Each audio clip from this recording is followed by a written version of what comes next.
Este libro es una invitación a trascender las creencias limitantes y a abrazar la verdad de que somos seres espirituales con la capacidad de moldear nuestro destino. A medida que avanzamos por las páginas de Tiempo de Siembra y Cosecha, descubriremos cómo acceder a nuestro potencial interno y participar activamente en la creación de la vida que anhelamos. Prepárate para emprender un viaje iluminador que te llevará a cosechar las ricas recompensas de una existencia llena de propósito, abundancia y realización. Tiempo de Siembra y Cosecha. Capítulo 1. El extremo de una cuerda dorada. Te doy el extremo de una cuerda dorada, tan solo enróllala hasta hacerla un ovillo, te llevará a la puerta del cielo, construida en el muro de Jerusalén. Blake. En las siguientes redacciones, he tratado de indicar ciertas maneras de acercarse al entendimiento de la Biblia y a la realización de tus sueños. A fin de que no seáis perezosos, sino seguidores de los que mediante la fe y la paciencia heredan las promesas. Muchos de los que disfrutan los viejos y familiares versículos de las Escrituras son desalentados cuando ellos mismos tratan de leer la Biblia como leerían cualquier otro libro, porque es entendible que ellos no entienden que la Biblia está escrita en el lenguaje del simbolismo. Sin saber que todos sus personajes son personificaciones de las leyes y funcionamientos de la mente, y que la Biblia es psicológica en lugar de historia, ellos enroscan sus mentes sobre el tema durante algún tiempo y luego se dan por vencidos. Es todo demasiado místico. Para poder entender el significado de su imaginería, el lector de la Biblia debe estar imaginativamente despierto.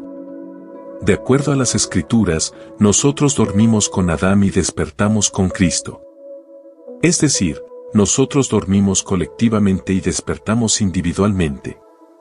Entonces Dios el Señor hizo caer a Adán en un sueño profundo y, él dormía. Si Adán, o el hombre genérico, está en un sueño profundo, entonces sus experiencias, tal como fue grabado en las Escrituras, deben ser un sueño.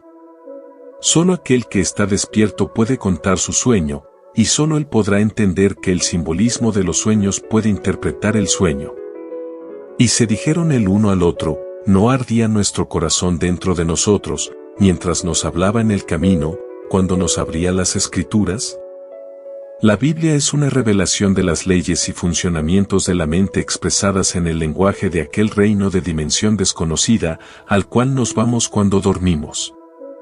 Dado a que el lenguaje simbólico de este reino de dimensión desconocida es prácticamente el mismo para todos los hombres, los recientes exploradores de este reino, la imaginación humana, lo llaman el inconsciente colectivo. El propósito de este libro, sin embargo, no es darte definiciones completas de los símbolos bíblicos ni interpretaciones exhaustivas de sus historias. Todo lo que espero haber logrado es haber indicado el camino por el cual tengas más probabilidades de éxito en realizar tus deseos. Todas las cosas que desees puede ser obtenido solo a través del consciente ejercicio voluntario de la imaginación en directa obediencia a las leyes de la mente. En algún lugar dentro de este reino de la imaginación, existe un estado de ánimo, un sentimiento del deseo cumplido que, si se lo apropia, significa el éxito para ti. Este reino, este Edén, tu imaginación, es más vasto de lo que conoces, y recompensa a la exploración. Te doy el extremo de una cuerda dorada, tú debes enrollarla hasta hacerla un ovillo. Capítulo 2. Los cuatro poderosos. Salía de Edén un río para regar el huerto, y de allí se repartía en 4 brazos. Génesis. Cada uno tenía 4 caras, Ezequiel. Yo veo 4 hombres sueltos, que se pasean en medio del fuego sin sufrir ningún daño, y el aspecto del cuarto es semejante al Hijo de Dios. Daniel. 4 poderosos que están en cada hombre. Blake. Los 4 poderosos constituyen la Y-oidad del hombre, o Dios en el hombre. Existen 4 poderosos en cada hombre, pero estos 4 poderosos no son 4 seres separados el uno del otro como lo están los dedos de sus manos. Los 4 poderosos pueden ser igualados con los 4 caracteres hebreos, Yod, Vav, de derecha a izquierda, que forman el misterioso nombre de 4 letras del poder creativo, Yahweh o aún ocasionalmente conocido como Jehová, combinando desde su interior las formas pasadas, presentes y futuras del verbo ser. El tetragrammatón es reverenciado como el símbolo del poder creativo en el hombre, y las 4 funciones creativas en el hombre extendiéndose para realizar en el fenómeno material real, cualidades latentes en sí mismo. Podemos entender mejor los 4 poderosos al compararlos con los 4 personajes más importantes en la producción de una obra teatral. Todo el mundo es un escenario, y todos los hombres y mujeres son meramente actores, tienen sus salidas y sus entradas, y un hombre en su tiempo interpreta muchos roles de la obra como a ti te guste. Acto 2, escena 7, de William Shakespeare. El productor, el autor, el director y el actor son los 4 personajes más importantes en la producción de una obra. En el drama de la vida, la función del productor es sugerir el tema de la obra. Esto lo hace en la forma de un deseo, como por ejemplo, desearía ser exitoso, desearía poder hacer un viaje, desearía estar casado, y así sucesivamente. Pero para aparecer en el escenario del mundo, estos temas generales deben ser especificados de alguna manera y trabajados en detalle. No es suficiente decir, desearía ser exitoso, es muy ambiguo. ¿Exitoso en qué? Sin embargo, el primer poderoso solo sugiere un tema. La dramatización del tema se la deja a la originalidad del segundo poderoso, el autor. Al dramatizar el tema, el autor escribe solo la última escena de la obra, pero a esta escena la escribe en detalle. La escena debe dramatizar el deseo cumplido. Mentalmente, él construye una escena lo más parecido a la vida real, de lo que experimentaría si ya hubiese realizado su deseo. Cuando la escena es claramente visualizada, el trabajo del autor ya está hecho. El tercer poderoso en la producción de la obra de la vida es el director. La tarea del director es vigilar que el actor permanezca fiel al guión y hacerlo practicar una y otra vez hasta que se haga natural en su rol.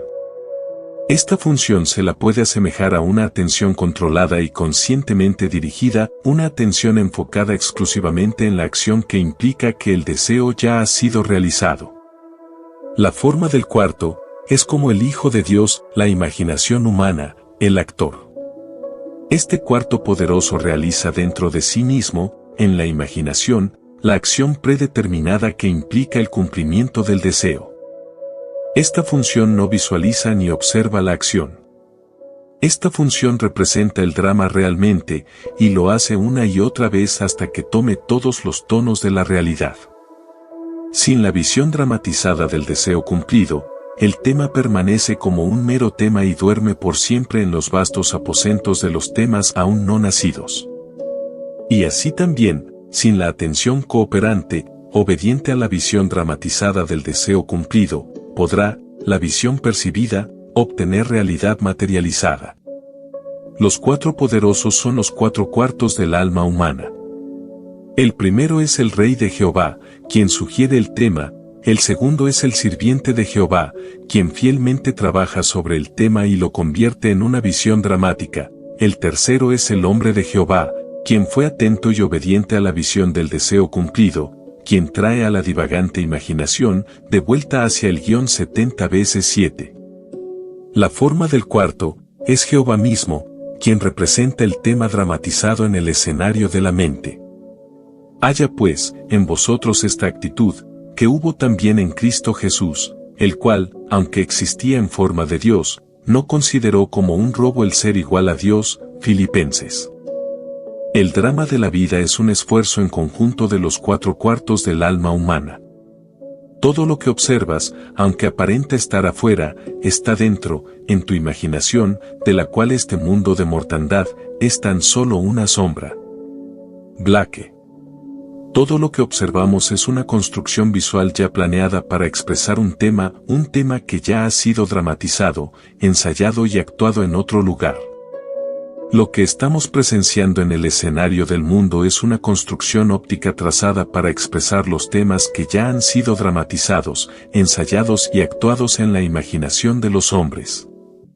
Los cuatro poderosos constituyen la idioidad del hombre, o Dios en el hombre, y todo lo que ese hombre contempla, aunque aparenta estar fuera, son tan solo sombras lanzadas sobre la pantalla del espacio. Construcciones ópticas ya planeadas por la idioidad para informarle sobre los temas que él ha concebido, dramatizado, ensayado y actuado dentro de sí mismo.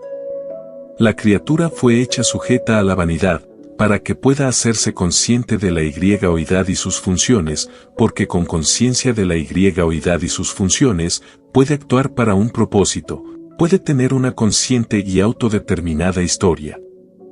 Sin conciencia, actúa inconscientemente y le llora a un Dios objetivo para que lo salve de su propia creación. ¿Hasta cuándo, oh Señor, pediré ayuda, y no escucharás, clamaré a ti, violencia, y no salvarás? Habacuc. Cuando el hombre descubre que la vida es una obra la cual él mismo está escribiendo consciente o inconscientemente, él dejará la ciega autotortura de juzgar a los demás.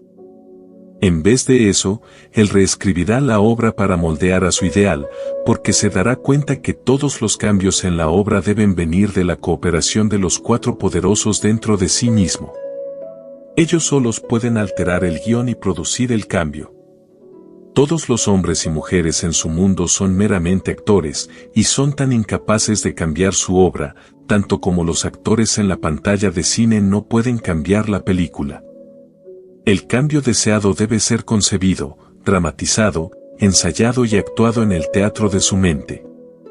Cuando la cuarta función, la imaginación, haya cumplido su tarea de ensayar la versión revisada de la obra hasta que sea natural, entonces ahí se abrirá el telón sobre este mundo de apariencia tan sólida, y el cuarto poderoso dará una sombra de la verdadera obra sobre la pantalla del espacio. Los hombres y mujeres actuarán su papel automáticamente para producir el cumplimiento del tema dramatizado. Los actores, a causa de sus varios roles en el drama del mundo, se hacen relevantes en el tema dramatizado del individuo y, porque son relevantes, son atraídos a su drama. Actuarán sus roles, fielmente creyendo todo ese tiempo que son ellos mismos quienes iniciaron los roles que ahora actúan. Esto lo hacen porque, como tú, oh Padre, estás en mí y yo en ti. Yo en ellos, y tú en mí. Yo estoy involucrado en la humanidad. Somos uno. Todos estamos actuando los cuatro roles de productor, autor, director y actor en el drama de la vida. Algunos de nosotros lo hacemos conscientemente, otros inconscientemente. Es necesario que lo hagamos conscientemente. Solo de esta manera podemos estar seguros de un final perfecto para nuestra obra. Y así entenderemos por qué debemos estar conscientes de nuestras cuatro funciones del único Dios dentro de nosotros, para que tengamos la compañía de Dios como sus hijos. El hombre no debería quedar como hombre, sus objetivos deberían ser más altos.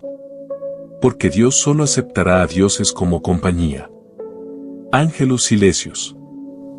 En enero de 1946, llevé a mi esposa y a mi pequeña hija a Barbados en las Indias Occidentales Británicas para unas vacaciones. Sin saber que había dificultad en conseguir un pasaje de vuelta, no reservé los nuestros al salir de Nueva York. Al llegar a Barbados descubrí que solo había dos barcos sirviendo a las islas, uno de Boston y otro de Nueva York. Me dijeron que no había lugar disponible en ninguno de los barcos antes de septiembre. Como yo tenía compromisos en Nueva York en la primera semana de mayo, puse mi nombre en la larga lista de espera para la navegación en abril. Unos días después, el barco de Nueva York estaba anclado en el puerto. Lo observé muy cuidadosamente y decidí que este era el barco que deberíamos tomar. Volví a mi hotel y determiné una acción interna que sería mía si estuviéramos realmente zarpando en ese barco. Me senté en una silla en mi habitación para perderme a mí mismo en esta acción imaginativa. En Barbados, Tomamos una lancha a motor o un bote de remo hasta el puerto profundo al embarcarnos en un barco a vapor más grande. Yo sabía que debía captar el sentimiento de que estábamos zarpando en ese barco. Elegí la acción interna de pisar sobre la lancha y subirme a la rampa del barco. La primera vez que intenté, mi atención divagaba luego de haber llegado a la cima de la rampa. Me traía de regreso abajo y lo intentaba una y otra vez. No recuerdo cuántas veces hice esta acción en mi imaginación hasta que alcancé a llegar a la cubierta del barco y miré atrás hacia el puerto con el sentimiento agridulce de partir. Estaba feliz de estar volviendo a mi hogar en Nueva York, pero nostálgico al decir adiós a la amada isla y a nuestra familia y amigos. Sí recuerdo que en uno de mis muchos intentos de caminar sobre la rampa en el sentimiento de que estaba partiendo, me quedé dormido. Luego de despertarme, continué con mis usuales actividades sociales del día y la noche. A la mañana siguiente, recibí una llamada de la compañía del barco a vapor, solicitándome que vaya a la oficina y retire nuestros tickets para la navegación de abril. Yo tenía curiosidad en saber por qué Barbados fue elegido para recibir una cancelación y por qué yo, que estaba al final de la larga lista de espera, era el que tenía la reserva. Pero todo lo que esa representante podía decirme era que habían recibido un cable esa mañana desde Nueva York, ofreciendo pasaje para 3. Yo no era el primero que esa representante había llamado, pero por razones que ella no podía explicar, aquellos a los que ella había llamado dijeron que ahora les era un inconveniente zarpar en abril. Nosotros zarpamos a la mañana siguiente, recibí una llamada de la compañía del barco a vapor, solicitándome que vaya a la oficina y retire nuestros tickets para la navegación de abril. Yo tenía curiosidad en saber por qué Barbados fue elegido para recibir una cancelación y por qué yo, que estaba al final de la larga lista de espera, era el que tenía la reserva. Pero todo lo que esa representante podía decirme era que habían recibido un cable esa mañana desde Nueva York, ofreciendo pasaje para 3. Yo no era el primero que esa representante había llamado, pero por razones que ella no podía explicar, aquellos a los que ella había llamado dijeron que ahora les era un inconveniente zarpar en abril. Nosotros zarpamos el 20 de abril y llegamos a Nueva York en la mañana del 1 de mayo. En la producción de mi obra, La navegación en un barco que me traería a Nueva York para el 1 de mayo, yo actué los 4 personajes más importantes en mi drama. Como el productor, yo decidí navegar en un barco específico en un momento específico. Actuando el papel del autor, yo escribí el guión, visualicé la acción interna que se ajustaba con la acción externa que tomaría si mi deseo se cumpliera. Como director, me hice ensayar a mí mismo, el actor, en una acción imaginaria de subir la rampa hasta que esa acción se sintió completamente natural. Una vez que esto fue hecho, eventos y personas se movieron rápidamente para ajustarse en el mundo externo a la obra que yo había construido y representado en mi imaginación. Vi a la visión mística fluir y vivir en los hombres y en los bosques y en los arroyos. Hasta que no pude distinguir más entre la corriente de la vida y mis propios sueños. George William Russell. Conté esta historia a una audiencia que tenía en San Francisco, y una señora en la audiencia me dijo cómo ella inconscientemente usó esta misma técnica cuando era jovencita. El incidente ocurrió en la víspera de Navidad. Ella se sentía muy triste y cansada y apenada por sí misma. Su padre, al que adoraba, había fallecido inesperadamente. No solo sintió esta pérdida en la temporada de Navidad, sino que también la necesidad la había obligado a abandonar sus planes para ir a la universidad y ponerse a trabajar. En esta víspera de Navidad lluviosa, ella estaba volviendo a su casa en un tranvía en San Diego. El tranvía estaba lleno de conversaciones alegres que tenían los jóvenes felices que habían vuelto a casa para las fiestas. Para esconder sus lágrimas de los que la rodeaban, ella se ubicó en la parte frontal externa del carro y dirigió su cara hacia los cielos para mezclar sus lágrimas con la lluvia. Con sus ojos cerrados y sosteniéndose firmemente de la baranda, esto fue lo que se dijo a sí misma: esto no es la sal de las lágrimas que estoy sintiendo, sino la sal del mar en el viento.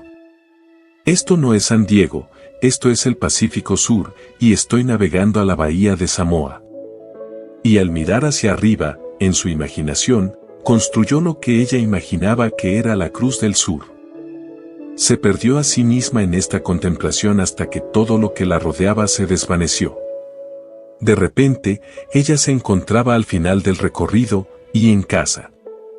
2 semanas después, recibió noticias de un abogado en Chicago informándole que él tenía $3,000 en bonos americanos para ella. Varios años antes, una tía de ella había partido para Europa, instruyéndole a que se le dieran estos bonos a su sobrina, en caso de que ella no volviera a los Estados Unidos. El abogado acababa de recibir noticias de que su tía había fallecido, y ahora estaba siguiendo sus instrucciones. Un mes después, esta joven navegó hacia las islas del Pacífico Sur. Era de noche cuando ella entró a la bahía de Samoa. Al mirar hacia abajo, ella podía ver la espuma blanca como un hueso en la boca de una dama, mientras que el barco se abría el paso entre las olas y traía la sal del mar hacia el viento. Un oficial de turno le dijo, «Allí está la Cruz del Sur», y al mirar hacia arriba, ella vio la Cruz del Sur tal como se la había imaginado. En los años que siguieron, ella encontró muchas oportunidades en las que usar su imaginación constructivamente, pero al hacerlo inconscientemente, no se dio cuenta que existía una ley detrás de todo esto. Ahora que sí lo entiende, ella también está interpretando sus 4 roles principales en el drama diario de su vida, produciendo las obras de teatro para el bien de otros tanto como para el suyo propio. Entonces los soldados, cuando crucificaron a Jesús, tomaron su ropaje, e hicieron 4 partes, una parte para cada soldado. Y tomaron también la túnica, y la túnica era sin costura, tejida en una sola pieza. Capítulo 3. El regalo de la fe.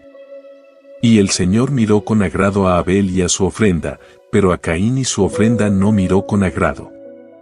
Si buscamos en las Escrituras, nos daremos cuenta que hay un significado mucho más profundo en el versículo mencionado arriba, que aquel que una lectura literal podría darnos. El Señor no es otro más que tu propia conciencia. Y diles a los hijos de Israel, yo soy me ha enviado a ustedes. Yo soy es la autodefinición del Señor. Caín y Abel, como los nietos del Señor, pueden ser solo personificaciones de 2 funciones distintivas de tu propia conciencia. El autor está realmente interesado en mostrar los 2 estados. Caín y Abel, como los nietos del Señor, pueden ser solo personificaciones de 2 funciones distintivas de tu propia conciencia. El autor está realmente interesado en mostrar los 2 estados contradictorios del alma humana y usó a 2 hermanos para mostrar estos estados. Los 2 hermanos representan las 2 perspectivas distintas en el mundo que poseen todos. Una es la percepción limitada de los sentidos, y la otra es una visión imaginativa del mundo. Caín, la primera perspectiva, es un sometimiento pasivo a las apariencias y una aceptación de la vida en las bases del mundo externo, una perspectiva que inevitablemente nos lleva a un anhelo insatisfecho o a una complacencia con desilusión. Abel, la segunda perspectiva, es una visión de deseo cumplido, elevando al hombre por arriba de la evidencia de los sentidos, a ese estado de alivio donde él ya no anhela al deseo. La ignorancia de la segunda perspectiva es un alma en llamas. El conocimiento de la segunda perspectiva es el ala por la cual volamos a los cielos del deseo cumplido. Venid, comed de mi pan, y bebed del vino que he mezclado.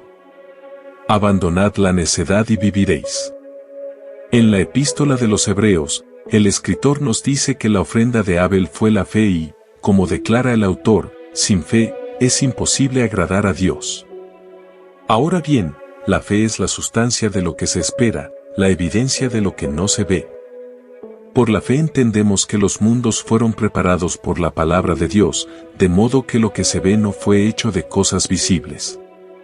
Caín ofrece la evidencia de los sentidos, lo cual la conciencia, el Señor, rechaza, porque la aceptación de este regalo como un molde para el futuro, significaría la fijación y perpetuación del estado presente para siempre. El enfermo seguiría enfermo, el pobre seguiría pobre, el ladrón seguiría siendo ladrón, el asesino un asesino, y así sucesivamente, sin esperanza de redención. El Señor, o conciencia, no siente agrado por tal uso pasivo de la imaginación, que es el regalo de Caín. Él se deleita en el regalo de Abel, el activo, voluntario y amoroso ejercicio de la imaginación en representación del hombre, para sí mismo y para otros. Deja que diga el débil, yo soy fuerte. Deja que el hombre ignore las apariencias y declare ser el hombre que quiere ser. Deja que imagine la belleza donde sus sentidos le muestran cenizas, alegría, donde son testigos de luto, riquezas, donde se dé testimonio de pobreza. Solo por medio de tal uso activo y voluntario de la imaginación, podrá el hombre ser elevado y el Edén restaurado. El ideal está siempre esperando a ser materializado, pero a menos que nosotros mismos ofrezcamos el ideal al Señor, nuestra conciencia, asumiendo que ya somos aquello que deseamos encarnar, éste será incapaz de nacer. El Señor necesita su cordero diario de fe para moldear el mundo en armonía con nuestros sueños. Por la fe Abel ofreció a Dios un mejor sacrificio que Caín. La fe sacrifica el hecho aparente, por la verdad no evidente. La fe se aferra a la verdad fundamental, que por medio de una asunción, estados invisibles se convierten en hechos visibles. Porque, ¿qué es la fe, sino la creencia de lo que no ves? San Agustín. Recientemente tuve la oportunidad de observar unos resultados maravillosos de una que tenía la fe de creer en lo que no veía. Una joven mujer me pidió que me encontrara con su hermana y su sobrino de 3 años de edad. Él era un bonito y saludable niño con unos claros ojos azules y una excepcional e inmaculada piel. Luego, ella me contó su historia. Al nacer, el niño era perfecto en todo sentido, excepto por una gigantesca y horrorosa marca de nacimiento que le cubría un lado de la cara. El doctor le advirtió que no había nada que se pudiera hacer para este tipo de marca. Visitas a muchos especialistas tan solo confirmaban aún más su afirmación. Al escuchar el veredicto, la tía se propuso la tarea de probar su fe, que una asunción, aunque negada por la evidencia de los sentidos, si se persiste en ella, se solidificará en hecho. Cada vez que ella pensaba en el bebé, lo cual era seguido, ella veía, en su imaginación, a un bebé de 8 meses con una cara perfecta, sin ningún rastro de la marca. Esto no era fácil, pero ella sabía que en este caso, ese era el regalo de Abel que le agradaba a Dios. Ella persistió en su fe, ella creía en lo que no estaba allí para ser visto. El resultado fue que, ella visitó a su hermana para el cumpleaños de los 8 meses del niño, y lo encontró con una perfecta e inmaculada piel, sin ningún rastro de la marca de nacimiento, como si nunca hubiese existido. Suerte, coincidencia, grita Caín. No. Abel sabe que esos son nombres dados por aquellos que no tienen fe, a los trabajos de la fe. Caminamos por fe, no por vista. Cuando la razón y los hechos de la vida oponen la idea que tú deseas manifestar y aceptas la evidencia de tus sentidos y los dictámenes de la razón como la verdad, tú has traído al Señor, tu conciencia, el regalo de Caín. Es obvio que tales ofrendas no le agradan. La vida en la tierra es un campo de entrenamiento para la creación de imágenes. Si tú utilizas solo los moldes que tus sentidos dictan, no habrá cambio en tu vida. Tú estás aquí, para vivir la vida más abundante, por eso debes utilizar los moldes invisibles de la imaginación y hacer de los logros y los resultados la prueba crucial de tu poder para crear. Solo al asumir el sentimiento del deseo cumplido y permanecer ahí adentro, estarás ofreciendo el regalo que agrada. Cuando el regalo de Abel sea mi atuendo, ahí entonces manifestaré mi deseo. El profeta Malaquías se queja de que el hombre le ha robado a Dios, pero decís, ¿en qué te hemos robado? en los diezmos y en las ofrendas. Los hechos basados en la razón y en la evidencia de los sentidos, que oponen la idea buscando expresión, te roban la creencia de la realidad del estado invisible. Pero, la fe es la evidencia de lo que no se ve, y a través de ella, llama a las cosas que no existen, como si existieran, llama a las cosas que no se ven, asume el sentimiento de tu deseo cumplido. Para que haya alimento en mi casa, y ponedme ahora a prueba en esto, dice el Señor de los ejércitos, si no os abriré las ventanas del cielo, y derramaré para vosotros bendición hasta que sobreabunde. Esta es la historia de una pareja viviendo en Sacramento, California, que se rehusaron a aceptar la evidencia de sus sentidos, quienes se rehusaron a ser robados, a pesar de una pérdida aparente. La esposa había dado a su esposo un reloj de pulsera. El regalo tenía doble valor por el sentimiento que llevaba. Tenían un ritual literal con el reloj. Cada noche, cuando él se sacaba el reloj, se lo daba a ella y ella lo guardaba en una caja especial en el escritorio. Cada mañana ella sacaba el reloj y se lo daba a él para que se lo ponga. Una mañana el reloj no estaba.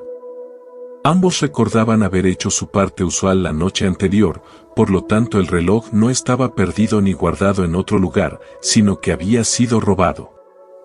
Entonces ahí mismo, se determinaron a no aceptar el hecho de que realmente había desaparecido.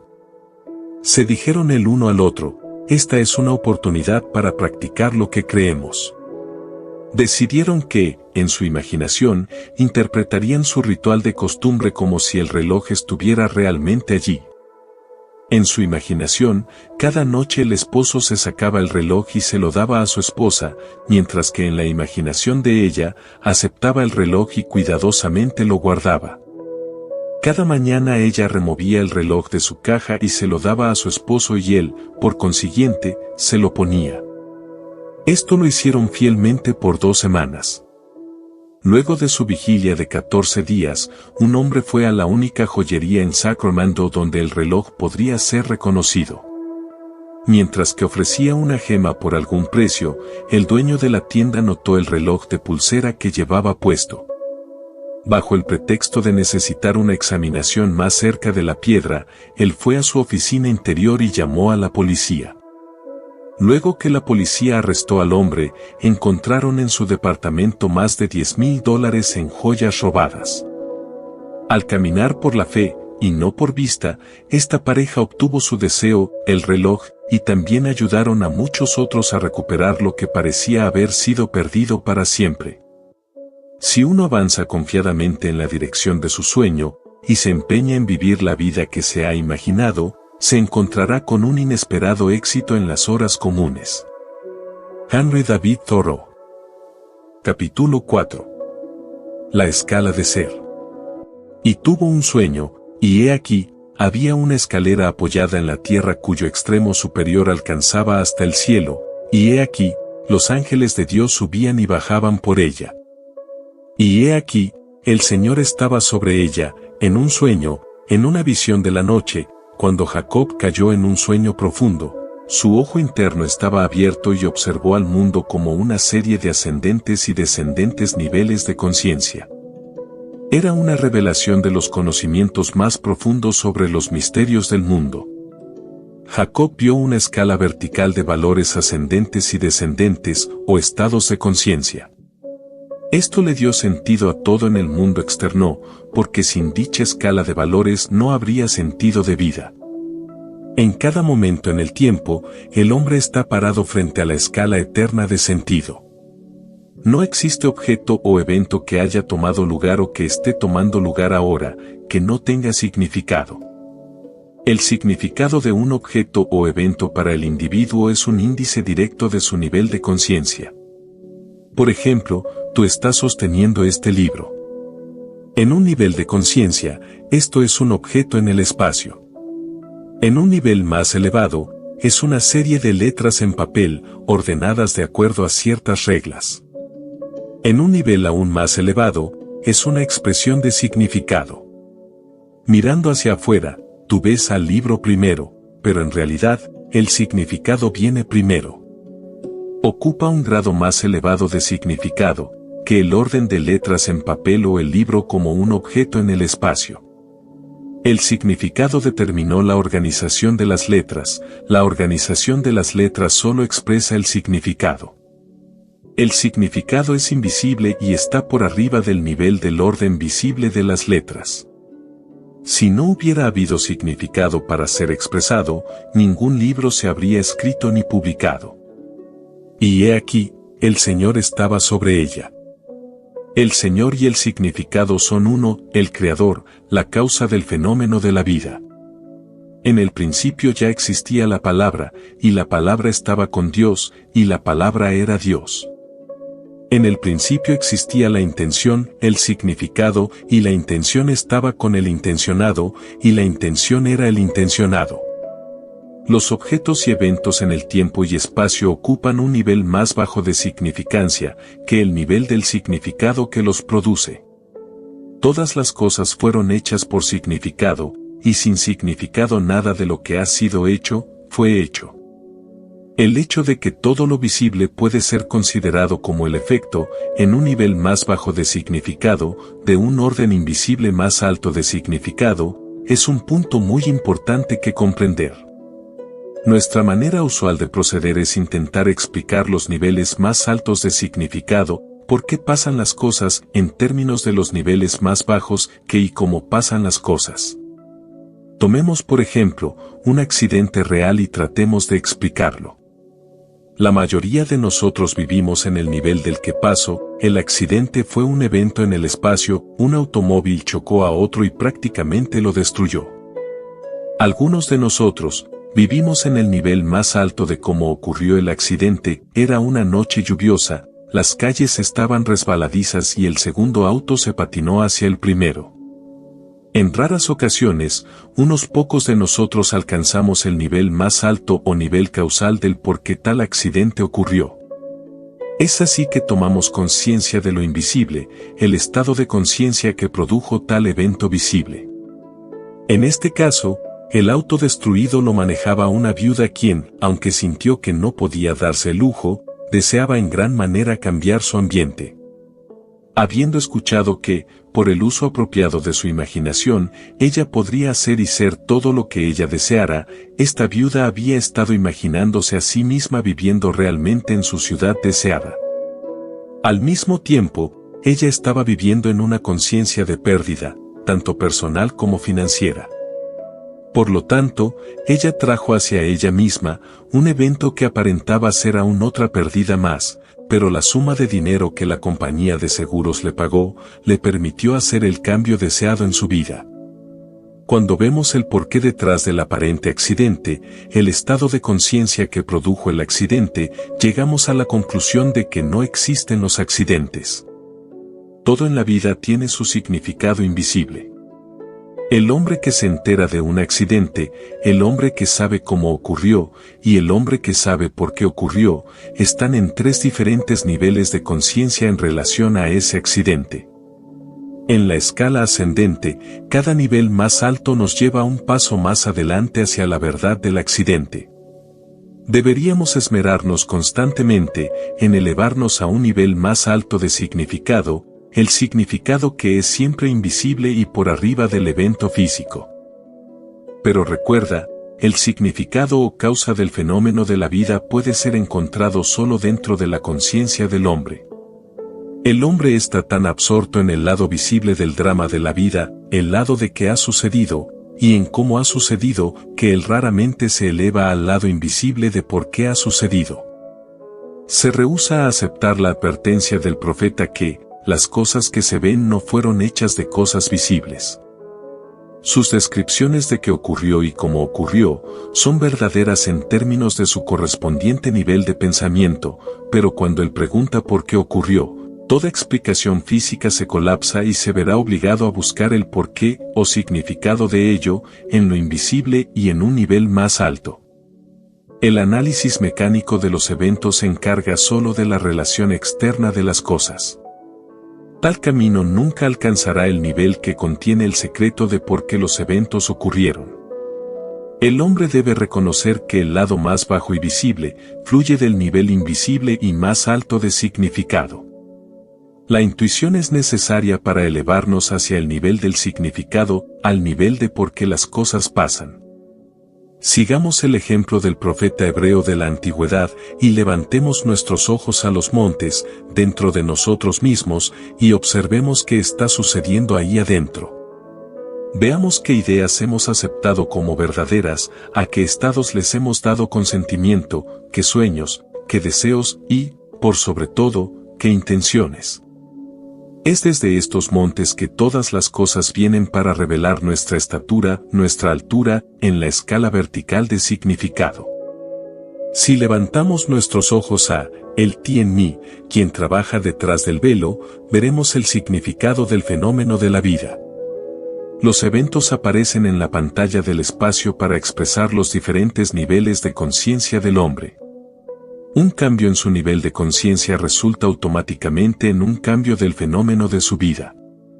Intentar cambiar las condiciones antes de que cambie el nivel de conciencia desde las cuales vinieron, es luchar en vano. El hombre redime al mundo a medida que asciende la escala vertical de significado. Hemos visto, en la analogía del libro, que cuando la conciencia fue elevada a el nivel donde el hombre podía ver el significado expresado en el orden de sus letras, también incluía el conocimiento de que las letras estaban ordenadas de acuerdo a ciertas reglas, y que tal orden, cuando se lo imprime en papel y es encuadernado, forma un libro. Lo que es verdad del libro es también verdad de todos los eventos en el mundo. No dañarán ni destruirán en todo mi santo monte, porque la tierra estará llena del conocimiento del Señor como las aguas cubren el mar. Nada será descartado, todo será redimido. Nuestras vidas, ascendiendo en la escala vertical de significado hacia el eterno incremento de conciencia, una conciencia de cosas de significado más alto, son el proceso por el cual esta redención es llevada a cabo. Así como un hombre ordena letras para formar palabras, y las palabras para formar oraciones para expresar significado, de la misma manera, la vida ordena circunstancias, condiciones y eventos para expresar los significados invisibles o actitudes de los hombres. No hay nada sin significado. Pero el hombre, sin conocer el nivel más alto del significado interno, mira hacia afuera, hacia un panorama de eventos en movimiento, y no ve el significado de la vida. Siempre hay un nivel de significado determinando los eventos y su relación esencial con nuestras vidas. Aquí hay una historia que nos permitirá tomar lo bueno de las cosas que parecen ser malas, para retener juicio y actuar de manera correcta en medio de los problemas sin resolver. Hace algunos años, nuestro país estaba impactado por una aparente injusticia que nos acechaba. La historia fue contada en la radio y la televisión, así como también en los periódicos.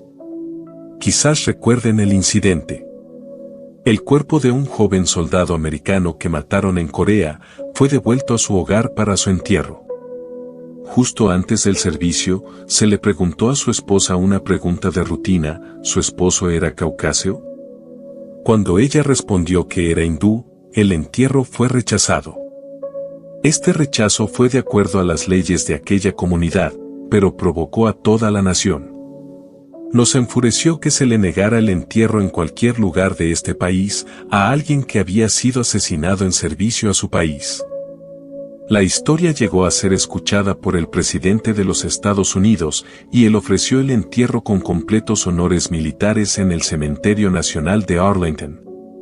Luego del servicio, la esposa les dijo a los reporteros que su esposo había siempre soñado morir como un héroe y tener un servicio de entierro con completos honores militares. Cuando nosotros en América tuvimos que explicar por qué personas progresivas e inteligentes como nosotros no solo promulgamos sino que soportamos tales leyes en nuestra grandiosa tierra de los libres y los valientes, nos fue difícil encontrar explicación. Nosotros, como observadores, solo hemos visto el que pasó y cómo pasó. Pero fallamos en ver por qué pasó. Ese entierro tuvo que ser rechazado para que aquel joven pudiera cumplir su sueño. Tratamos de explicar el drama en los términos del nivel bajo de cómo pasó, y tal explicación no pudo satisfacer a aquel que preguntó por qué pasó. La verdadera respuesta, vista desde el nivel de significado más alto, sería tan contraria para nuestros hábitos comunes de pensamiento que sería instantáneamente rechazada. La verdad es que los estados futuros son causativos de los hechos presentes. El joven hindú soñando una muerte heroica, con completos honores militares, era como la señora Macbeth transportada más allá de este ignorante presente, y podía sentir ahora el futuro en el instante. Y por la fe, estando muerto, todavía habla. Capítulo 5. El juego de la vida. Hallaría más fácil enseñar a 20 personas la senda del bien, que ser una de esas 20 personas y obedecer mi propio consejo. Shakespeare. Con este consejo ya fuera de mi mente, ahora les enseñaré a cómo jugar el juego de la vida. La vida es un juego y, como todos los juegos, tiene sus objetivos y sus reglas. En los pequeños juegos que los hombres inventan, tales como el cricket, tenis, béisbol, fútbol, etc., las reglas podrán cambiar de vez en cuando. Luego que se hayan acordado los cambios, el hombre debe aprender las nuevas reglas y jugar el juego dentro de los parámetros de las reglas aceptadas. Sin embargo, en el juego de la vida, las reglas no pueden ser cambiadas ni rotas. Solo dentro de los parámetros de sus reglas fijas, universales y eternas, podrá ser jugado el juego de la vida. El juego de la vida se juega en el campo de juego de la mente. Al jugar un juego, lo primero que se pregunta es, ¿cuál es su meta y propósito? Y la segunda pregunta es, ¿cuáles son las reglas que gobiernan al juego? En el juego de la vida, nuestra meta principal es hacia el incremento de conciencia, una conciencia de cosas de significados más grandes, y nuestra segunda meta se dirige a cumplir nuestros objetivos, manifestar nuestros deseos. En cuanto a nuestros deseos, las reglas llegan solo a indicarnos el camino por el cual deberíamos ir para manifestarlos, pero los deseos en sí deben ser asunto del propio individuo. Las reglas gobernando el juego de la vida son simples, pero lleva toda una vida de práctica usarlo sabiamente. Aquí hay una de sus reglas, como piensa en su corazón, así es él. Usualmente se cree que pensar es una función completamente ilimitada y libre, sin ninguna regla que la restrinja. Pero eso no es verdad. El pensar se mueve por sus propios procesos en un territorio limitado, con caminos y patrones definidos. El pensar sigue las vías establecidas en nuestras propias conversaciones internas. Todos nosotros podemos manifestar nuestros objetivos con el sabio uso de nuestra mente y discurso. La mayoría de nosotros estamos totalmente inconscientes de nuestra actividad mental continua dentro de nosotros. Pero para jugar el juego de la vida exitosamente, debemos ser conscientes de toda nuestra actividad mental, ya que esta actividad, en la forma de conversaciones internas, es la causa del fenómeno externo de nuestra vida. Toda palabra ociosa que hablen los hombres, de ella darán cuenta en el día del juicio. Porque por tus palabras serás justificado, y por tus palabras serás condenado. La ley de la palabra no puede ser quebrada. No será quebrado hueso suyo. La ley de la palabra nunca deja pasar por alto ni a una palabra interna, ni le da el más mínimo permiso a nuestra ignorancia sobre su poder. Moldea nuestra vida a medida que nosotros, por nuestras conversaciones internas, moldeamos la vida dentro de nosotros.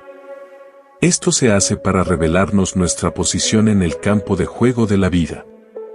No hay un oponente en el juego de la vida, solo existe la meta. No mucho tiempo atrás, yo estaba discutiendo esto con un exitoso y filantrópico hombre de negocios. Él me contó una historia suya que nos invita a reflexionar.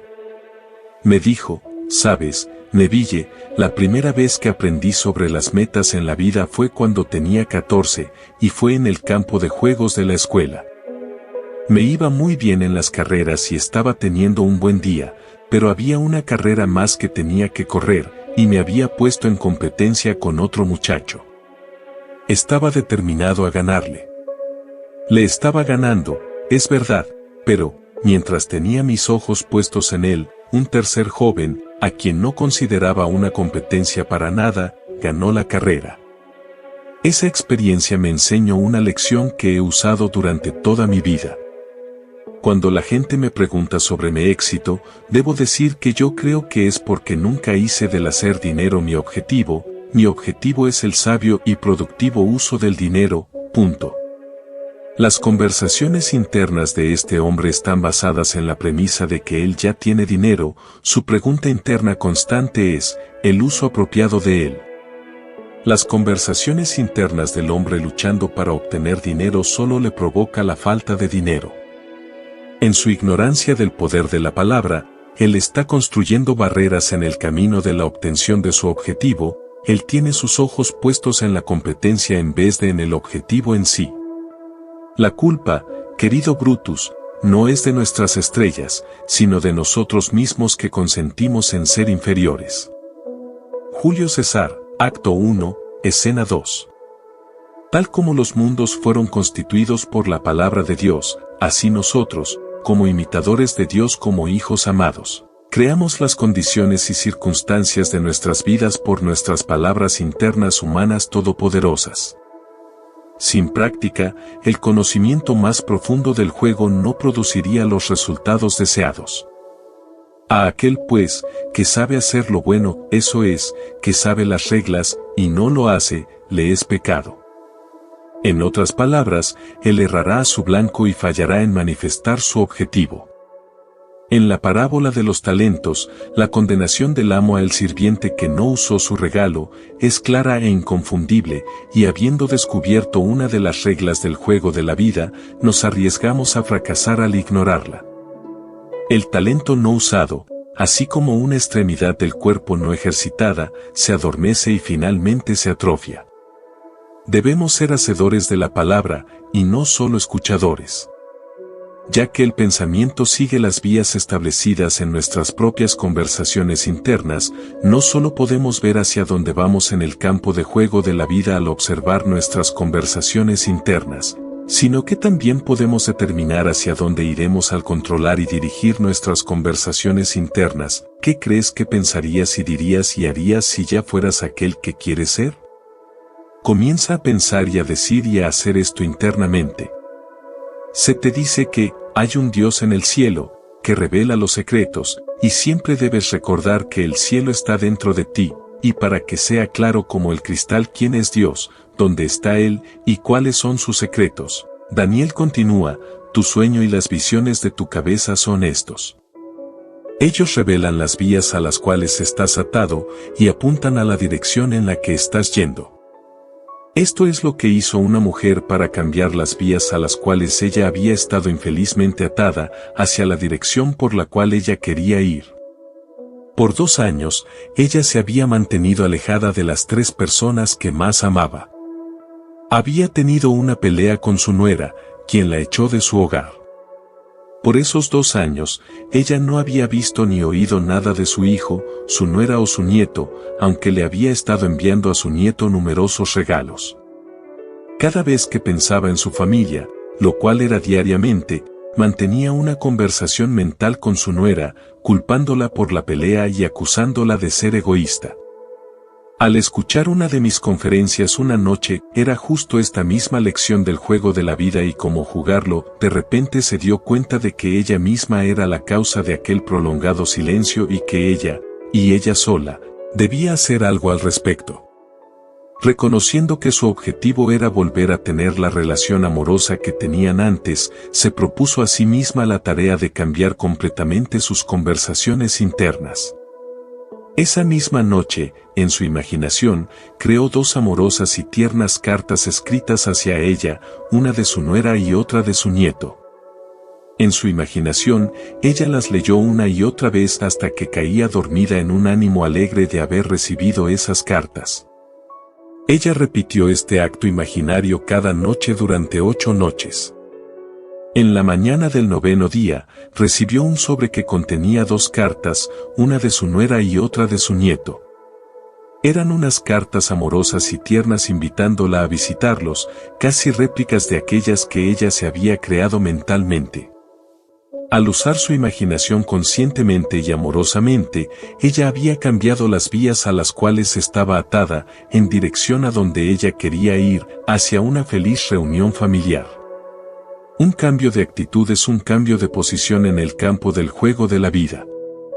El juego de la vida no está siendo jugado allí afuera en lo que se llama tiempo y espacio. Los verdaderos movimientos en el juego de la vida toman lugar dentro nuestro, en el campo de juegos de la mente. Perdiendo tu alma otra vez para encontrar, concretando hacia ese objetivo, tu mente separada. Laurence Huseman. Capítulo 6.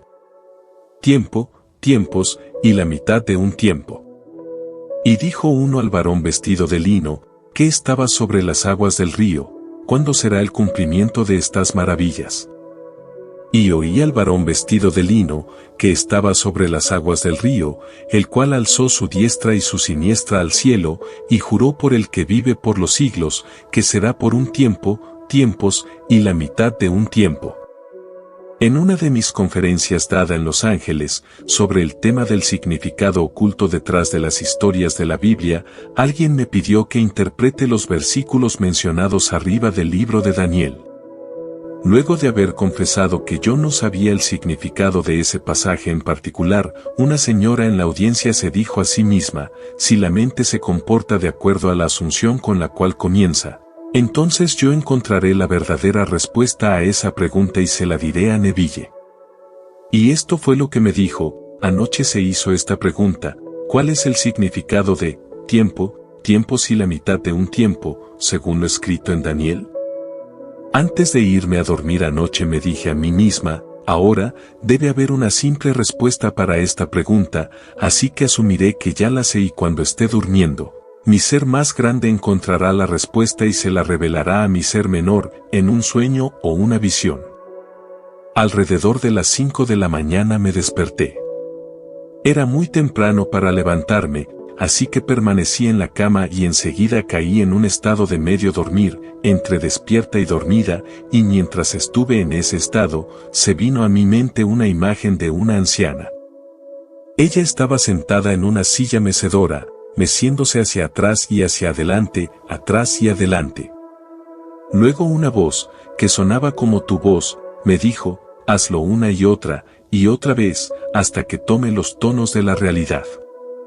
Salté de la cama y releí el capítulo 12 de Daniel, y esta es la respuesta intuitiva que recibí.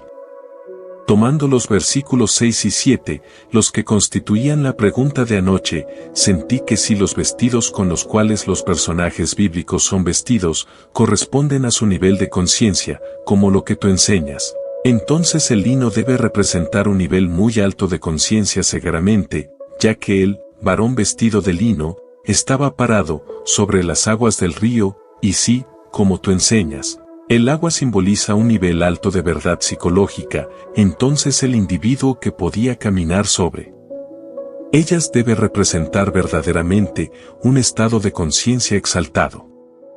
Por lo tanto, yo sentí que lo que él tenía que decir debería ser verdaderamente muy importante. Ahora la pregunta que se le hizo fue, ¿cuándo será el cumplimiento de estas maravillas? Y su respuesta fue, un tiempo, tiempos y la mitad de un tiempo. Recordando mi visión de la anciana meciéndose hacia atrás y adelante, y tu voz diciéndome, hazlo una y otra vez, hasta que tome los tonos de la realidad. Y recordando que esta visión y tus instrucciones me vinieron en respuesta a mi asunción de que yo ya sabía la respuesta, sentí intuitivamente que la pregunta hecha al varón vestido de lino significaba cuándo será el cumplimiento de estos maravillosos sueños que estoy soñando. Y su respuesta es, hazlo una y otra vez, hasta que tome los tonos de la realidad. Un tiempo significa representar la acción imaginaria que implica el cumplimiento del deseo. Tiempos significa repetir la acción imaginaria una y otra vez, y la mitad de un tiempo significa el momento en que quedas dormido mientras representas la acción imaginaria, porque tal momento usualmente llega antes de que la acción predeterminada se complete y, por lo tanto, se puede decir que es la mitad, o una parte, de un tiempo. Obtener tal profundo entendimiento de las Escrituras por la simple asunción de que ella ya sabía la respuesta, fue una maravillosa experiencia para esta mujer. Sin embargo, para saber el verdadero significado de tiempo, tiempos, y la mitad de un tiempo, ella debe aplicar su entendimiento en su vida diaria. Nunca perderemos nada en la oportunidad de probar este entendimiento, ya sea para nosotros o para otro. Hace un número de años atrás, una viuda que vivía en el mismo edificio que nosotros, me vino a ver por su gato. El gato era su compañero constante y muy amado en su corazón. Sin embargo, él tenía ya 8 años de edad, estaba muy enfermo y con mucho dolor. No comía hace días y no se movía de debajo de su cama. 2 veterinarios habían visto a su gato y le aconsejaron a la mujer que el gato no podía ser curado y que debería dormirlo inmediatamente. Yo le sugerí que aquella noche, antes de retirarse a dormir, creara en su imaginación alguna acción que indicaría que el gato estaba en su estado saludable anterior. Le aconsejé que lo haga una y otra vez, hasta que tomara los tonos de la realidad. Esto, ella prometió hacerlo. Sin embargo, ya sea por su falta de fe en mi consejo, o por su falta de fe en su propia habilidad para llevar a cabo la acción imaginaria, le pidió a su sobrina que pasara la noche con ella. Este pedido fue hecho porque si el gato no estaba bien en la mañana, la sobrina lo llevaría al veterinario y así ella, la dueña, no tendría que enfrentar la tarea que más temía. Esa noche, ella se sentó en un sillón y comenzó a imaginar que el gato estaba jugueteando a su lado, rasguñando los muebles y haciendo muchas cosas que ella normalmente no le permitiría. Cada vez que se daba cuenta de que su mente divagaba alejándose de su predeterminada tarea de ver a un gato normal, saludable y juguetón, traía su atención de nuevo a la habitación y comenzaba su acción imaginaria otra vez. Esto lo hizo una y otra vez hasta que, finalmente, con un sentimiento de alivio, se quedó dormida en su sillón. Alrededor de las 4 de la mañana, se despertó por el maullido de su gato. Estaba parado al lado de su sillón. Luego de haber llamado su atención, él la guió hasta la cocina donde le rogó por comida. Ella le preparó un poco de leche caliente, la cual él se tomó rápidamente, y maulló por más. Ese gato vivió cómodamente por otros 5 años más, cuando, sin dolor ni enfermedad, murió naturalmente mientras dormía. ¿Cuándo será el cumplimiento de estas maravillas? Un tiempo, tiempos, y la mitad de un tiempo. En un sueño, en una visión nocturna, cuando un sueño profundo cae sobre los hombres, mientras dormitan en sus lechos, entonces él abre el oído de los hombres y sella su instrucción. Capítulo 7. Sed astutos como las serpientes. Por tanto, sed astutos como las serpientes e inofensivos como las palomas. La habilidad de la serpiente para formar su piel al osificar una porción de sí misma, y su habilidad para mudar de piel a medida que va creciendo, hizo que el hombre se refiriera a este reptil como un símbolo del poder del eterno crecimiento y autorreproducción. Se le dice al hombre, por lo tanto, que sea astuto como las serpientes, y que aprenda a cómo mudar su piel, su ambiente, lo cual es su estado solidificado. El hombre debe aprender cómo desatarle y dejarle ir, cómo despojarse del viejo hombre, cómo morir al viejo y aún así saber, como la serpiente, que, ciertamente no moriréis. El hombre no ha aprendido todavía que todo lo que está afuera de su cuerpo físico es también parte de sí mismo, que su mundo y todas las condiciones de su vida son nada más que imágenes exteriorizadas de su estado de conciencia. Cuando él sepa esta verdad, dejará su lucha fútil de autodisputa y, como la serpiente, dejará ir lo viejo y creará un nuevo ambiente. El hombre es inmortal, por lo tanto él debe morir eternamente. Porque la vida es una idea creativa, solo puede encontrarse a sí misma en formas cambiantes. Tagore. En tiempos antiguos, las serpientes eran también asociadas con la custodia de tesoros o riquezas. El requerimiento de ser astutos como las serpientes es el consejo dado al hombre para que despierte el poder de su cuerpo perfeccionado, su imaginación, para que él, como la serpiente, pueda crecer y crecer más allá, morir y aún así no morir, porque tan solo de tales muertes y resurrecciones, mudando lo viejo y poniéndose lo nuevo, vendrá el cumplimiento de sus sueños y descubrimiento de sus tesoros. Tal como la serpiente era más astuta que cualquiera de los animales del campo que el Señor Dios había hecho, así también, la imaginación es más astuta que cualquier criatura de los cielos que el Señor Dios ha creado. La imaginación es la criatura que fue sometida a vanidad, no de su propia voluntad, sino por causa de aquel que la sometió, en la esperanza, porque en esperanza hemos sido salvos, pero la esperanza que se ve no es esperanza, pues, ¿por qué esperar lo que uno ve? Pero si esperamos lo que no vemos, con paciencia lo aguardamos. Aunque el hombre externo o natural de los sentidos está entrelazado con su ambiente, el hombre interno o espiritual de la imaginación no está entrelazado de esta manera. Si el entrelazo fuera completo, la orden de ser astutos como la serpiente sería en vano. Si estuviéramos completamente entrelazados con nuestro ambiente, no podríamos quitar nuestra atención de la evidencia de los sentidos, ni sentirnos a nosotros mismos dentro de la situación de nuestro deseo cumplido, en esperanza de que aquel estado invisible se pueda solidificar como nuestro nuevo ambiente. Pero, existe un cuerpo natural, y existe un cuerpo espiritual. El cuerpo espiritual de la imaginación no está entrelazado con el ambiente del hombre. El cuerpo espiritual puede quitar su atención del hombre externo de los sentidos y su ambiente, e imaginarse a sí mismo ser lo que quiere ser. Y si permanece fiel a la visión, la imaginación construirá para el hombre un nuevo ambiente en el cual vivir. Esto es lo que se quiere decir con la declaración, voy a preparar un lugar para vosotros. Y si me voy y preparo un lugar para vosotros, vendré otra vez y os tomaré conmigo, para que donde yo estoy, allí estéis también vosotros. El lugar que va a ser preparado para ti no necesariamente tiene que ser un lugar en el espacio. Puede ser salud, riquezas, compañía, o lo que sea que tú deseas en este mundo. Ahora, ¿cómo se prepara el lugar? Primero debes construir una representación lo más realista posible de lo que verías y escucharías y harías si estuvieras físicamente presente y físicamente moviéndote dentro de aquel lugar. Luego, con tu cuerpo físico inmovilizado, debes imaginar que tú estás realmente en aquel lugar y que estás viendo y escuchando y haciendo todo lo que verías, escucharías y harías si estuvieras ahí físicamente. Esto lo debes hacer una y otra vez, hasta que tome los tonos de la realidad.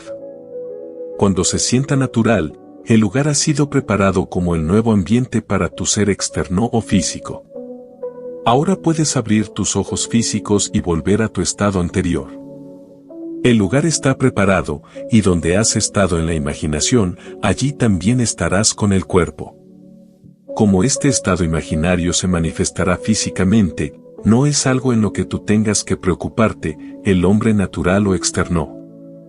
El cuerpo espiritual, al volver de su estado imaginario a su estado físico anterior, creó un puente invisible de incidentes para vincular a ambos estados. Aunque el curioso sentimiento de que estabas realmente allí, y de que ese estado era real se ha ido, tan pronto como abras tus ojos ante el viejo ambiente familiar, aún así, estás poseído por la sensación de una doble identidad, con el conocimiento de que existe un cuerpo natural y existe un cuerpo espiritual. Cuando tú, el hombre natural, hayas tenido esta experiencia, irás automáticamente a través del puente de eventos que te llevará a la manifestación física de tu lugar preparado invisible. Este concepto de que el hombre es dual y que el hombre interno de la imaginación puede morar en estados futuros y volver al momento presente con un puente de eventos que vincularán a ambos, choca violentamente con el punto de vista ampliamente aceptado sobre la personalidad humana y la causa y naturaleza del fenómeno.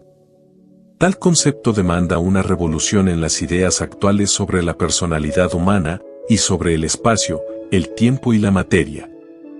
El concepto de que el hombre, consciente o inconscientemente, determina las condiciones de su vida al imaginarse a sí mismo en estos estados mentales, lleva a la conclusión de que este supuesto mundo sólido es una construcción de la mente, un concepto el cual, a primera vista, el sentido común rechaza. Sin embargo, deberíamos recordar que la mayoría de los conceptos que el sentido común rechaza a primera vista, el hombre ha sido forzado a aceptarlos luego. Estos eternos percances de juicio que la experiencia ha forzado sobre el hombre, hicieron que el profesor Whitehead escribiera: el cielo sabe que aparente tontería podrá ser mañana demostrada como verdad. El poder creativo en el hombre duerme y necesita que lo despierten. Despierta, tú que duermes, y levántate de entre los muertos. Despierta del sueño que te dice que el mundo externo es la causa de las condiciones de tu vida. Levántate de entre los muertos del pasado y crea un nuevo ambiente. ¿No sabéis que sois templo de Dios y que el Espíritu de Dios habita en vosotros? El Espíritu de Dios en ti es tu imaginación, pero duerme y necesita que la despiertes para que te eleve más allá del nivel de los sentidos donde has estado por tanto tiempo varado. Las posibilidades ilimitadas que se abren para ti, a medida que te haces astuto como las serpientes, son infinitas. Tú elegirás las condiciones ideales que quieres experimentar y el ambiente ideal donde quieres vivir. Si experimentas estos estados en la imaginación hasta que tengan intensidad sensorial, los exteriorizarás tan seguro como la serpiente ahora externaliza su piel.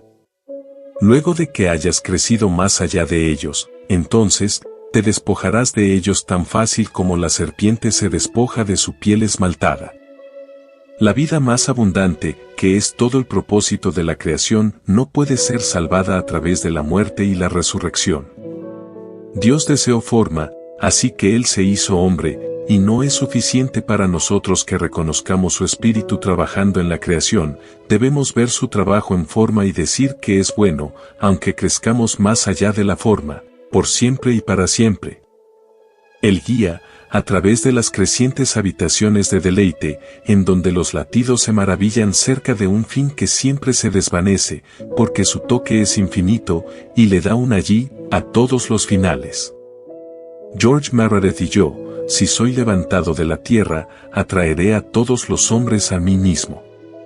Si yo soy levantado de las evidencias de los sentidos al estado de conciencia que deseo manifestar y permanezco en ese estado hasta que se sienta natural, formaré aquel estado alrededor mío y todos los hombres lo verán.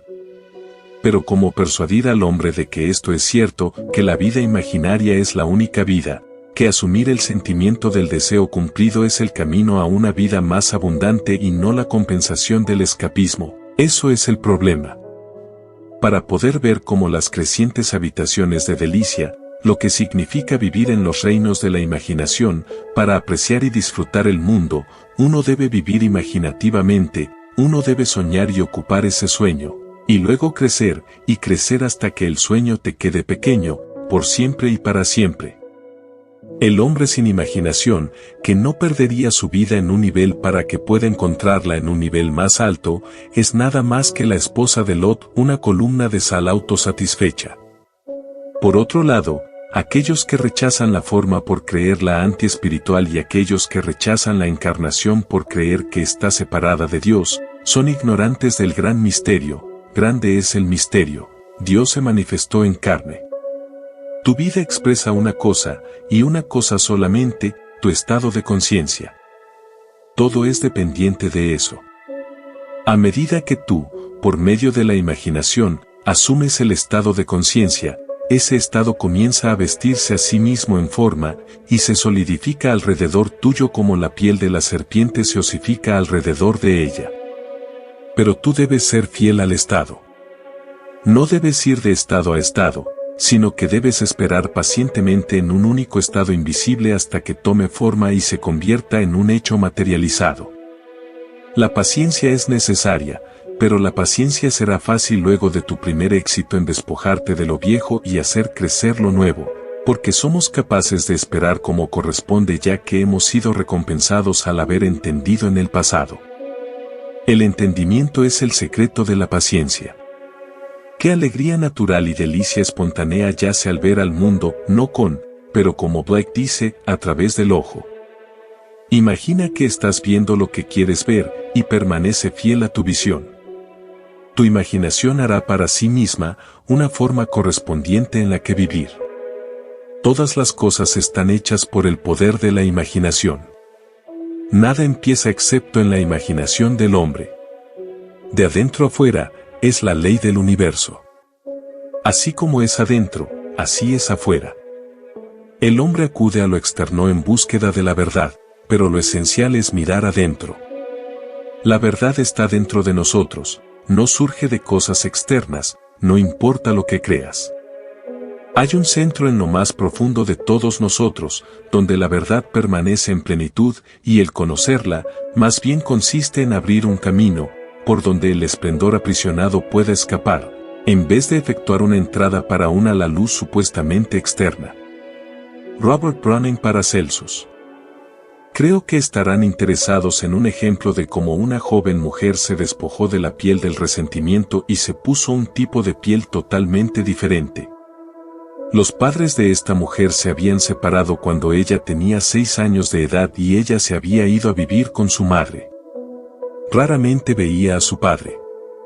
Pero una vez al año, él le enviaba un cheque por $5 para Navidad. Cuando ella se casó, él aumentó su regalo de Navidad a $10.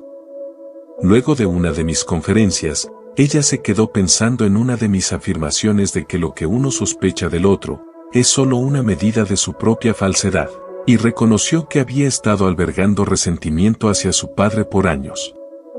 Esa noche decidió dejar ir a su resentimiento y reemplazarlo con una reacción afectuosa. En su imaginación, sintió que estaba abrazando a su padre de la manera más cálida. Esto lo hizo una y otra vez, hasta que atrapó el espíritu de su acto imaginario, y luego se quedó dormida en un humor alegre. Al otro día, ella justo pasó por la tienda de pieles, que es una de nuestras tiendas más grandes de California. Por algún tiempo había estado jugando con la idea de tener una nueva bufanda de piel, pero sintió que no podía pagarla. Esta vez su ojo estaba fijado en una bufanda de garduña, así que la agarró y se la probó. Luego de sentirla y verse a sí misma con la bufanda, se la sacó de mala gana y se la devolvió al vendedor, diciéndose a sí misma que ella realmente no podía pagarla. Cuando se estaba yendo de la tienda, se detuvo y pensó: Neville dice que podemos tener cualquier cosa que deseemos si tan solo atrapáramos el sentimiento de que ya lo tenemos. En su imaginación, se puso de nuevo la bufanda, sintió la realidad del hecho, y luego continuó con sus compras, y durante todo el tiempo seguía disfrutando de la bufanda puesta en su imaginación. Esta jovencita nunca asoció los dos actos imaginarios. De hecho, casi se había olvidado de lo que había hecho hasta que, unas semanas después, el Día de la Madre, el timbre sonó inesperadamente. Era su padre. Cuando lo abrazó, recordó su primer acto imaginario. Cuando abrió el paquete que él le había traído, el primer regalo en todos estos años, ella recordó su segundo acto imaginario, porque la caja contenía la hermosa bufanda de garduña. Vosotros sois dioses, y todos ustedes son hijos del Altísimo. Por tanto, sed astutos como las serpientes e inofensivos como las palomas. Capítulo 8. El agua y la sangre. El que no nace de nuevo, no puede ver el reino de Dios. Pero uno de los soldados le traspasó el costado con una lanza, y al momento salió sangre y agua. Este es el que vino mediante agua y sangre, Jesucristo, no solo con agua, sino con agua y con sangre. Según el Evangelio y la Epístola de Juan, el hombre no solo debe nacer de nuevo, sino que debe nacer de nuevo de agua y de sangre. Estas dos experiencias internas están vinculadas con dos ritos externos, bautismo y comunión. Pero los dos rituales externos, el bautismo, que simboliza el nacimiento por agua, y el vino de la comunión, que simboliza la aceptación de la sangre del Salvador, no pueden producir el verdadero nacimiento o la transformación radical del individuo, lo que le fue prometido al hombre. El uso externo de agua y vino no pueden traer el cambio mental deseado. Debemos, por lo tanto, buscar el significado oculto detrás de los símbolos de agua y sangre. La Biblia usa muchas imágenes para simbolizar la verdad, pero las imágenes utilizadas simbolizan la verdad en diferentes niveles de significado. En el nivel más bajo, la imagen que se utiliza es la piedra.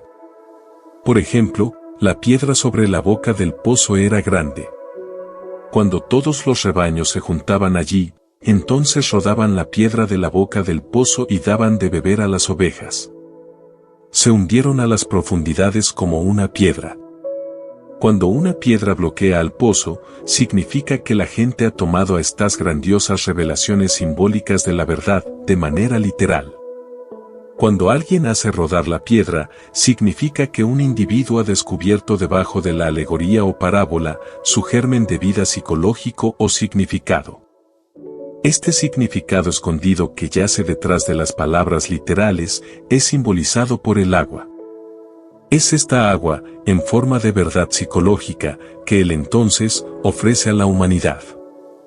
Ovejas de mi pasto, sois hombres. Ezequiel 34, 31. El hombre de mentalidad literal que rechaza la copa de agua, la verdad psicológica que se le ofrece, se hunde a las profundidades como una piedra. Permanece en el nivel donde ve todo con pura objetividad, sin relación subjetiva, podrá cumplir con todos los mandamientos escritos en piedra literalmente, y aún así desobedecerlo psicológicamente durante todo el día.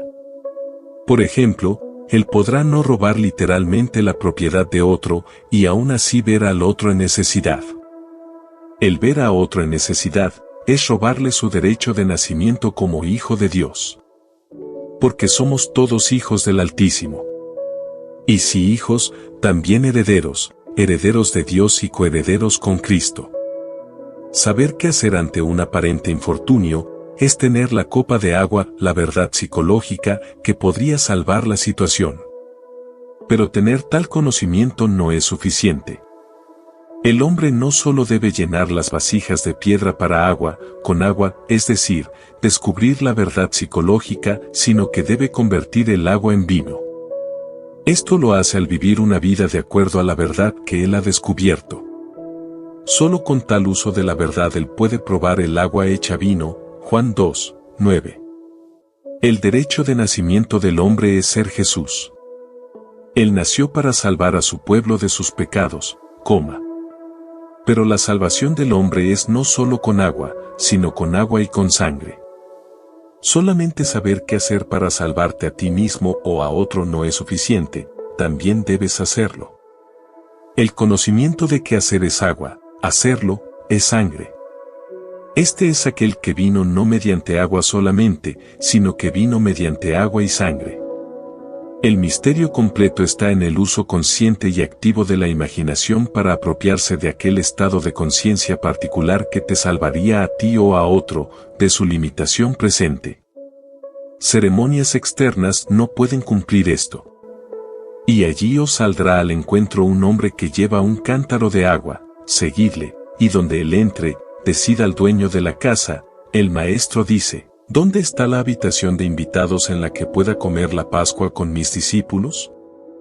Y él os mostrará un gran aposento alto, amueblado y preparado. Haced los preparativos para nosotros allí. Lo que sea que desees, ya está amueblado y preparado. Tu imaginación puede ponerte en contacto internamente con ese estado de conciencia. Si imaginas que ya eres aquel que deseas ser, tú estás siguiendo al hombre que lleva un cántaro de agua. Si permaneces en ese estado, habrás entrado en la habitación de invitados, la Pascua, y has entregado tu espíritu a las manos de Dios, tu conciencia. El estado de conciencia de un hombre es su demanda en el infinito almacén de Dios, y, según la ley de comercio, una demanda crea provisión. Para cambiar la provisión, debes cambiar la demanda, tu estado de conciencia. Lo que deseas ser, es lo que debes sentir que ya eres. Tu estado de conciencia crea las condiciones de tu vida, en vez de ser las condiciones las que crean tu estado de conciencia. Saber esta verdad, es tener el agua de la vida. Pero tu Salvador, la solución a tu problema, no puede ser manifestado tan solo por tal conocimiento. Solo puede manifestarse cuando tal conocimiento es aplicado. Solo al asumir el sentimiento de tu deseo cumplido, y permanecer en él, es tu costado traspasado, de donde salió sangre y agua. Solamente de esta manera es Jesús la solución a tu problema manifestado. Porque debes saber que en el gobierno de tu mente, tú eres tu propio Señor y amo, tal es así que no habrá fuego que se eleve en el círculo o completa circunferencia de tu cuerpo y espíritu, a menos que lo hayas despertado tú mismo. Jacob Boehme. Dios es tu conciencia. Sus promesas son condicionales. A menos que la demanda, tu estado de conciencia, sea cambiada, la provisión, las condiciones presentes de tu vida, permanecerán iguales. Así como perdonamos, así como cambiamos nuestra mente, la ley es automática. Tu estado de conciencia es el origen de la acción, la fuerza que dirige y aquello que crea la provisión. Pero si esa nación contra la que he hablado se vuelve de su maldad, me arrepentiré del mal que pensaba traer sobre ella. Y de pronto puedo hablar acerca de una nación o de un reino, de edificar y de plantar, pero si hace lo malo ante mis ojos, no obedeciendo mi voz, entonces me arrepentiré del bien con que había prometido bendecirlo. Esta declaración de Jeremías sugiere que existe un compromiso si el individuo o nación realizara su objetivo, un compromiso a ciertas actitudes fijadas de la mente. El sentimiento del deseo cumplido es una condición necesaria en la búsqueda del hombre por su objetivo. La historia que estoy por contarles muestra que el hombre es lo que el observador tiene la capacidad de ver en él, que lo que él aparenta ser es un índice directo del estado de conciencia del observador. Esta historia es, también, un desafío para todos nosotros, para que derramemos nuestra sangre, para que usemos nuestra imaginación amorosamente para otros. No hay día que pase, que no nos permita la oportunidad de transformar una vida, a través del derramamiento de nuestra sangre. Sin derramamiento de sangre no hay perdón. Una noche en la ciudad de Nueva York, fui capaz de revelar el misterio del agua y sangre, a una maestra escolar. Yo había mencionado esta declaración de Hebreos, y continúe explicando el entendimiento de que no tenemos esperanza salvo en nosotros mismos, que es el descubrimiento de que Dios está dentro de nosotros, que este descubrimiento hace que las obscuras cavernas del cráneo se iluminen, y sabemos que el espíritu del hombre es la lámpara del Señor, y que este entendimiento es la luz que nos guía con seguridad sobre la tierra. Cuando hacía resplandecer sobre mi cabeza su lámpara, a cuya luz yo caminaba en la oscuridad. Sin embargo, no debemos mirar a esta radiante luz de la cabeza como si fuera Dios, porque el hombre es la imagen de Dios. Dios aparece, y Dios es luz, para aquellas pobres almas que viven en la noche, pero despliega una forma humana, para aquellos que viven en los reinos del día. William Blake. Pero este debe ser experimentado para saberlo. No hay otra manera, y no hay experiencia de otro hombre que pueda sustituir la nuestra. Le dije a la maestra que su cambio, su actitud respecto a otro, produciría un cambio correspondiente en el otro, que tal conocimiento es el verdadero significado del agua mencionada en la primera de Juan, pero que tal conocimiento por sí mismo no era suficiente para producir el renacimiento deseado, que tal renacimiento podría suceder solamente por agua y sangre, o la aplicación de esta verdad. El conocimiento de qué hacer es el agua de la vida, pero hacerlo es la sangre del Salvador. En otras palabras, un poco de conocimiento, si se lo lleva a cabo a la acción, es más rentable que mucho conocimiento que descuidamos en llevar a cabo a la acción.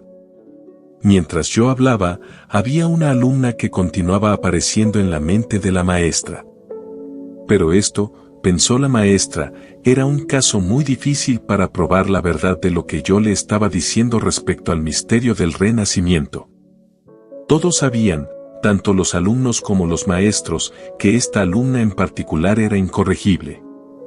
Los hechos externos de su caso eran estos: los maestros, inclusive el director y el psiquiatra de la escuela, se habían reunido para juzgar a la alumna justo unos días antes. Habían llegado a la unánime decisión de que la chica, por el bien de la escuela, debería ser expulsada cuando cumpliera 16. Ella era maleducada, grosera, inmoral y usaba el lenguaje más vulgar. Faltaba un mes para la destitución. En su camino a casa, esa noche, la maestra se preguntaba si podría realmente cambiar su perspectiva respecto a la chica, y de ser así, ¿podría la alumna experimentar un cambio de comportamiento porque ella misma experimentó un cambio de actitud? La única forma de averiguarlo sería intentándolo. Esto sería un gran proyecto porque implicaría asumir responsabilidad completa por la encarnación de los nuevos valores de la alumna.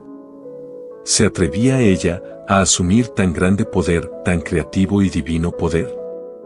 Esto significaba un completo cambio, contrario a las actitudes normales del hombre hacia la vida, pasar de «yo lo amaré, si él me ama», a «él me ama, porque yo lo amé primero». Esto era demasiado como jugar a Dios. Nosotros le amamos a Él, porque Él nos amó primero. Pero no importaba cuánto tratara ella de refutarlo, el sentimiento persistía en que mi interpretación le dio significado al misterio del renacimiento por agua y sangre. La maestra decidió aceptar este desafío. Y esto fue lo que hizo, trajo la cara de la niña al ojo de su mente y la vio sonreír. Escuchó e imaginó que ella oía decir a la chica, «Buen día». Esto es algo que la alumna jamás había hecho desde que iba a esa escuela. La maestra imaginó lo mejor posible sobre esa chica, y luego escuchó y vio como si hubiera oído y visto todo lo que escucharía y vería luego de que estas cosas sucedieran. La maestra hizo esto una y otra vez hasta que se persuadió a sí misma en que esto era verdad, y luego se quedó dormida. A la mañana siguiente, la alumna entró a la clase y sonriendo dijo, «Buen día». La maestra estaba tan sorprendida que casi no respondió, y, confesándose, buscó durante todo el día señales que indicaran que la chica había vuelto a su comportamiento anterior. Sin embargo, la chica continuó en el estado transformado.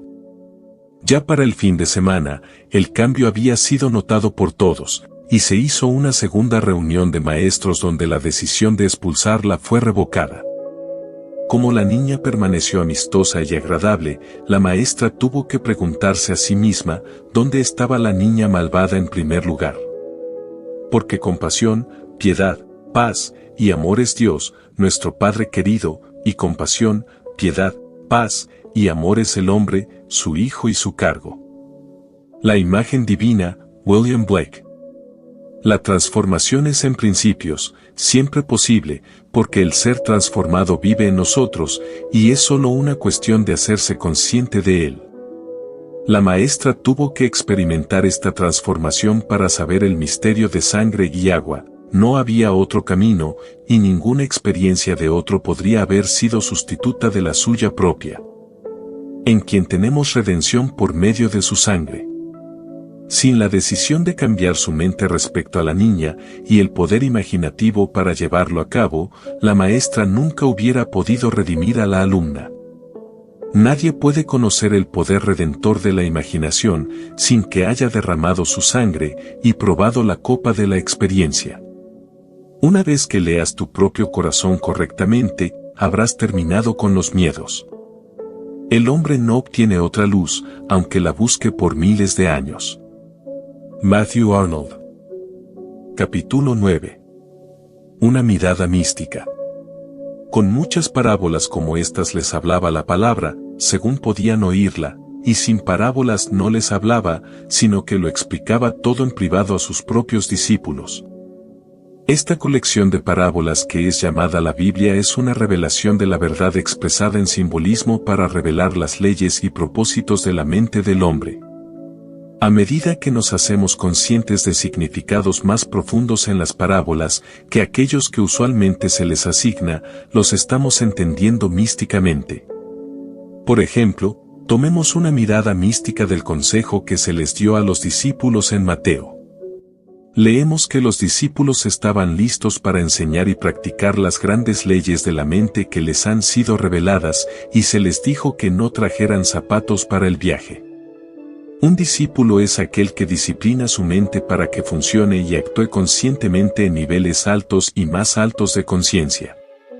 El zapato fue elegido como símbolo de una redención indirecta del espíritu deja que lo haga por ti, porque el zapato protege al que lo lleva puesto y lo escuda de las impurezas al hacerse cargo de ellas, él mismo.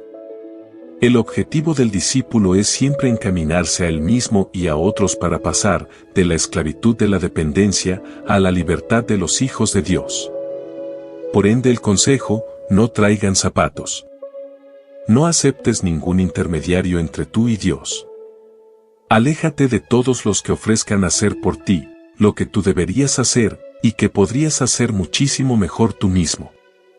La tierra está saturada con los cielos, y cada arbusto común está en llamas con Dios, pero solo aquel que ve, se quita los zapatos. Elizabeth Barrett Browning. En verdad os digo que en cuanto lo hicisteis a uno de estos hermanos míos, aun a los más pequeños, a mí lo hicisteis. Cada vez que ejercitas tu imaginación en representación de otro, ya sea bueno, malo o indiferente, tú has hecho eso literalmente a Cristo, porque Cristo es la imaginación humana despierta. A través del uso sabio y amoroso de la imaginación, el hombre viste y alimenta a Cristo, y a través del mal uso ignorante y miedoso de la imaginación, el hombre desnuda y azota a Cristo.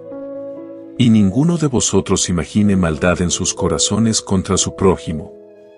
Zacarías 8:17 es un consejo seguro pero negativo. Un hombre podrá dejar de mal usar su imaginación por el consejo de un amigo, podrá ser servido negativamente por la experiencia de otros y aprender a no imaginar, pero eso no es suficiente. Tal falta de uso del poder creativo de la imaginación jamás podrá vestir y alimentar a Cristo. La túnica púrpura del Hijo de Dios es tejida, no al imaginar maldad, sino al imaginar el bien, por el uso activo, voluntario y amoroso de la imaginación. Todo lo que es de buena reputación, si hay virtud alguna, si algo digno de alabanza, en esto pensad. El rey Salomón se ha hecho un carruaje de madera del Líbano. Hizo sus columnas de plata, su respaldo de oro, y su asiento de púrpura, su interior tapizado con amor. Lo primero que notamos es el rey Salomón se ha hecho. Eso es lo que cada hombre debe hacer eventualmente, hacerse un carruaje de madera del Líbano. Por carruaje, el escritor de esta alegoría quiso decir mente, en donde separa el espíritu de sabiduría, Salomón, controlando las 4 funciones de la mente para así poder construir un mundo de amor y verdad. Y José preparó su carruaje y fue al encuentro de su padre Israel, que tributarios le siguen a Roma, engalanado con los lazos de su cautiverio las ruedas de su carro. Shakespeare, Julio César. Si el hombre no se hace a sí mismo un carruaje de madera del Líbano, entonces él será como la reina Mab, de Romeo y Julieta. Ella es partera de las hadas, su carruaje es una cáscara vacía de avellana. La madera del Líbano era un símbolo místico de incorruptibilidad. Para un místico, es obvio que es lo que el rey Salomón se hizo para sí. La plata representa el conocimiento, el oro simboliza la sabiduría, y el púrpura viste y cubre la mente incorruptible, con el rojo del amor y el azul de la verdad. Y lo vistieron con púrpura. Marcos 15:17. Encarna la incorruptible sabiduría cuádruple, vestida en púrpura, amor y verdad, el propósito de la experiencia del hombre en la tierra. El amor es la piedra filosofal, separa oro y lodo, de la nada hace alguna cosa, y me transforma en Dios. Angelus Silesius.